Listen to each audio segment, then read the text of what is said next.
Cześć! Dzisiaj zrobimy kilka zagłębień i kółek i zobaczymy, na czym polega bevel. Zaczynajmy. Stworzę na początek plana, nadam mu kolor szary, żebyście lepiej widzieli, co robię, i dodam modyfikator Edit Poly. Jeśli nie wiesz, gdzie szukać modyfikatora Edit Poly lub chciałbyś stworzyć swoją własną tabelę skrótów, zapraszam do linku powyżej. Przy pomocy klawisza W przechodzę do trybu poruszania i centruję płaszczyznę na środku sceny. Zagęszczę trochę siatkę, dodając Turbo Smooth. Na to dodam kolejny modyfikator Edit Poly i rozszerzę trochę to menu, tak żeby zmieściła się jeszcze jedna kolumna. W trybie selekcji Polygon wybieram sobie 4 poligony, z których utworzę okrągłe zagłębienie.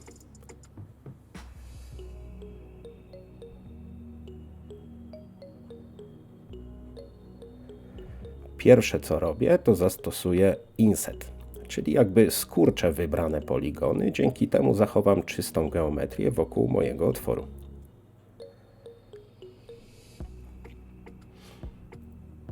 Następnie usunę je przy pomocy przycisku Delete na klawiaturze.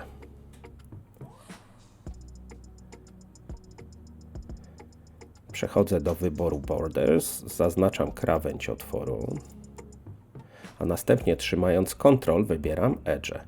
Dzięki temu wybiorę wszystkie edge składające się na poprzedni wybór.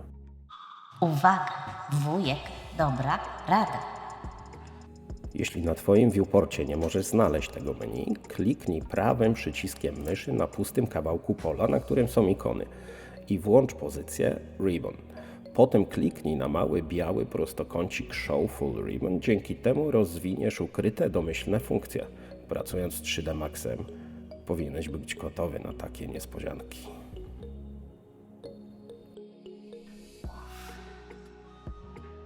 W rozwiniętym menu odnajduję zakładkę Modeling i Loops. W kolejnej zakładce znajduję Loop Tools. Pamiętaj, że będzie on dostępny tylko, gdy masz zaznaczoną selekcję Edge.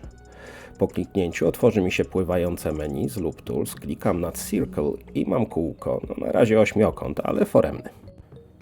Wyciągnę sobie teraz krawędź trochę do środka przy pomocy Shift i skanowania. Klawisz W i nadal z Shiftem wyciągam w dół. Mogę zamknąć teraz otwór przy pomocy weldowania punktów centralnych, jednak nie jest to idealne rozwiązanie.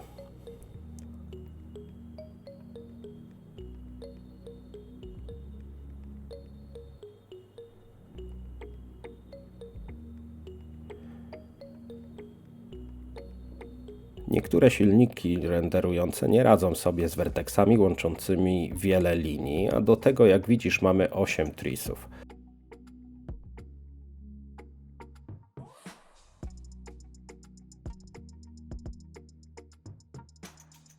Możemy też zamknąć taki otwór przy pomocy Borders i opcji Cap, ale w tym przypadku powstanie N-gon, który też nie jest dobry.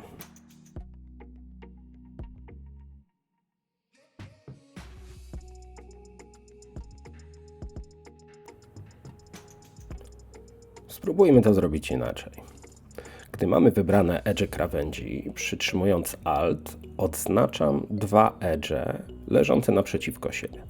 Wybieram przycisk Bridge, co sprawia, że wybrane edge połączą się jednocześnie, zamykając otwór. Jeśli będziesz dodawał modyfikator Turbo Smooth, pamiętaj o pozostawieniu dodatkowego wyciągnięcia wokół tak zamkniętej płaszczyzny. Zobacz, zamknęliśmy płaszczyznę przy pomocy tylko 3 czworoboków. Spróbujmy dodać Turbo Smooth. Pięknie, wszystko jest równe i gładkie.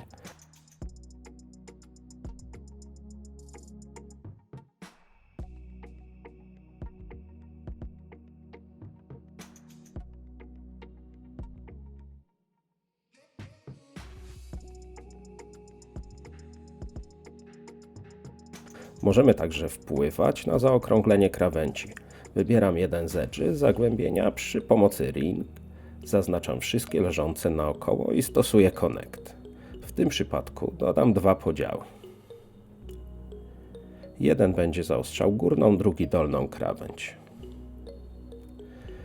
Podejrzyjmy, jak to działa przy zagęszczonej siatce. Zwiększając rozsunięcie, czyli przybliżając podziały do krawędzi, sprawiam, że krawędź staje się ostra.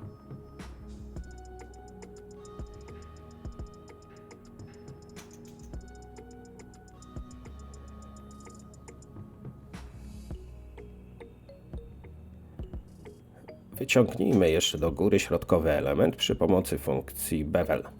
Działa on podobnie jak extrude, ale pozwala ustawić nie tylko wysokość wyciągnięcia, ale także wielkość powierzchni po wyciągnięciu.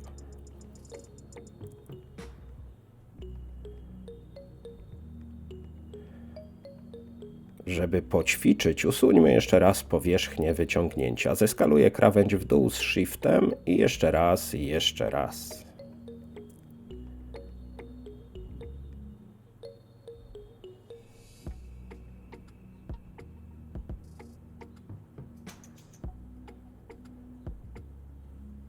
Teraz zamknę otwór w poznany wcześniej sposób.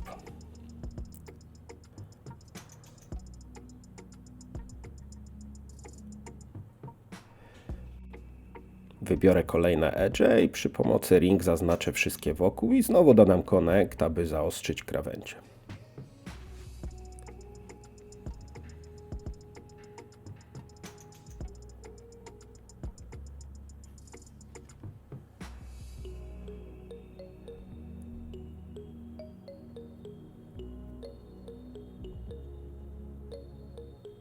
Ale mogę także zaostrzyć je inaczej.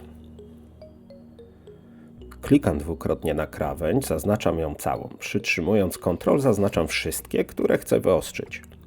Obie górne i obie dolne. Tym razem zastosuję chamfer. Włączę podgląd modyfikatorów powyżej tego, w którym pracuję. Jak widzisz, zmieniając parametry chamfer, wpływam na kształt krawędzi po wygładzeniu.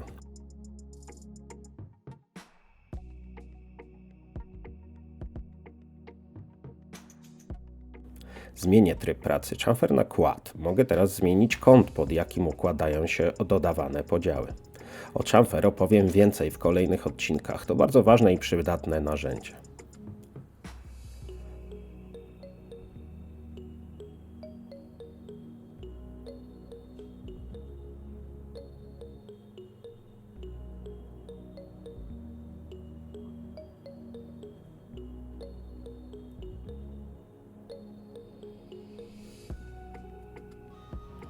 Po dodaniu kolejnych 2 poziomów Turbo Smooth otrzymujemy wspaniały przycisk albo element futurystycznej broni.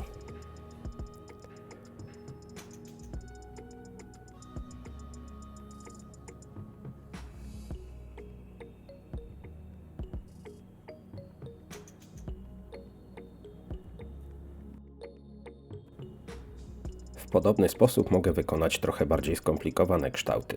Wszystko zależy od potrzeb, ale najważniejsza jest praktyka. Spróbuj wykonać otwory, zaznaczając inną ilość poligonów. Zauważ, że powstały okrąg możesz przesuwać, obracać, skalować.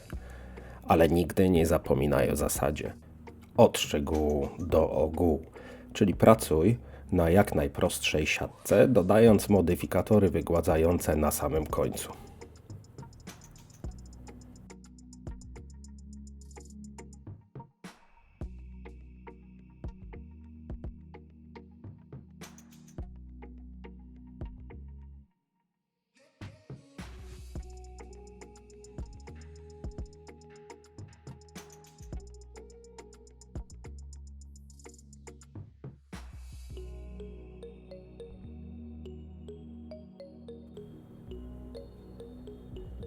Jeśli spodobał Ci się ten filmik, proszę o kciuk w górę.